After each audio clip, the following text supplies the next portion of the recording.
Zeller, que cuida da saúde bucal dos idosos. Bom dia, Caio. Bom dia, Jair. É um prazer estar aqui com vocês. Obrigado pelo convite. Agradecer a Regina também do jornal. E é um prazer estar podendo falar de um assunto tão pertinente, que a Baixada Santista tem bastante idosos, e falar de um tema atual que é a saúde bucal. É uma coisa que a gente fala muito de saúde, e normalmente não se fala da saúde bucal. Bom, antes de começar o nosso bate-papo, eu queria dizer que hoje é o dia dos esportistas. Então, você que está aí na cadeira, que não gosta de fazer exercício, que não anda, que não corre e está obeso, fique esperto, hein? Não esqueça do que a doutora Roberta Soriano falou ontem, né? Anteontem. A melhor ontem, né, Isabel? Foi ontem, falou na reprise do nosso programa. E também aniversário hoje o Alberto Nunes, jornalista, ela que é criando grande polêmica no mundo e especialmente na América do Sul, Cristina Kirchner, que é a presidente da Argentina, o idoso. Eu queria que o senhor fizesse uma dissertação, como é que tem que ser tratado, a importância desse tratamento, doutor. Jairo, a saúde dos idosos é um tema bem atual e importante, pelo seguinte: hoje os idosos estão cada vez mais buscando uma qualidade de vida e buscam também uma saúde bucal. Então, o meu conselho é estar procurando bons profissionais. É interessante a gente avaliar também como profissional, tomar cuidado, e geralmente o idoso que vai ao consultório precisa fazer algum procedimento, seja ele cirúrgico, algum procedimento até simples. Provavelmente pode ser que a gente passe uma medicação, então a gente tem que ficar atento, fazer uma boa anamnese, tá verificando se ele não tem uma doença descontrolada, uma diabetes. Então isso é bem importante. Às vezes passa pelo dentista, o dentista acaba diagnosticando através da boca, através de uma boa anamnese, alguma doença que ele acaba não sabendo que existia, né? Então isso é bem interessante.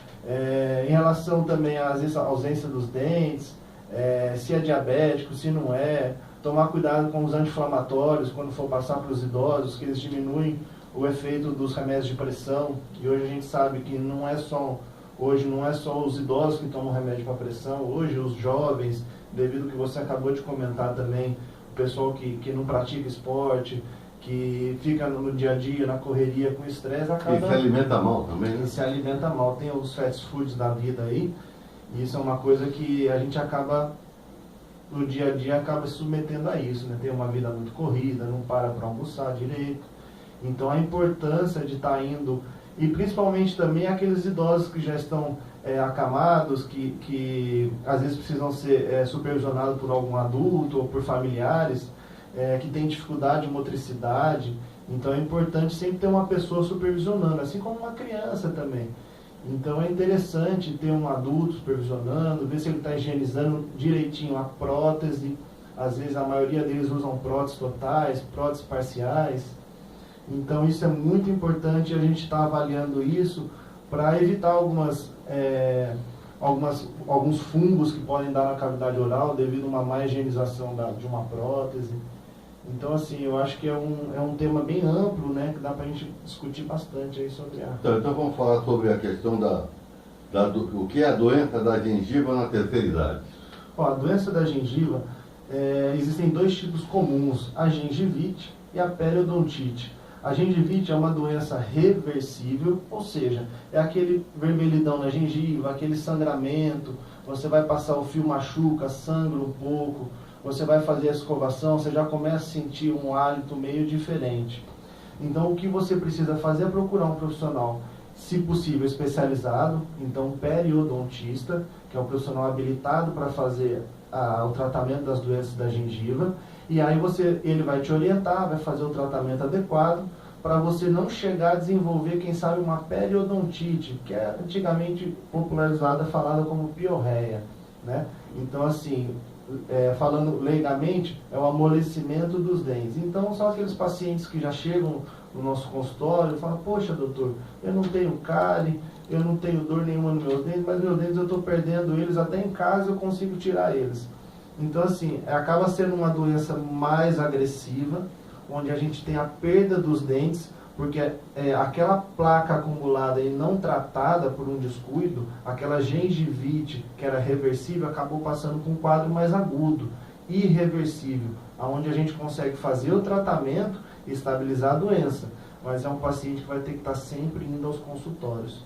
Então, o que é importante é o profissional estar tratando ele da maneira correta. Um tratamento para um paciente com uma doença periodontal não é simples, não é fazer apenas uma limpeza. A gente precisa fazer um tratamento de raspagem, de acompanhamento, de uso de bochechos, de colutórios, como usar o fio corretamente. Então, é um tratamento bem complexo, tanto na terceira idade, como já atinge também os adolescentes.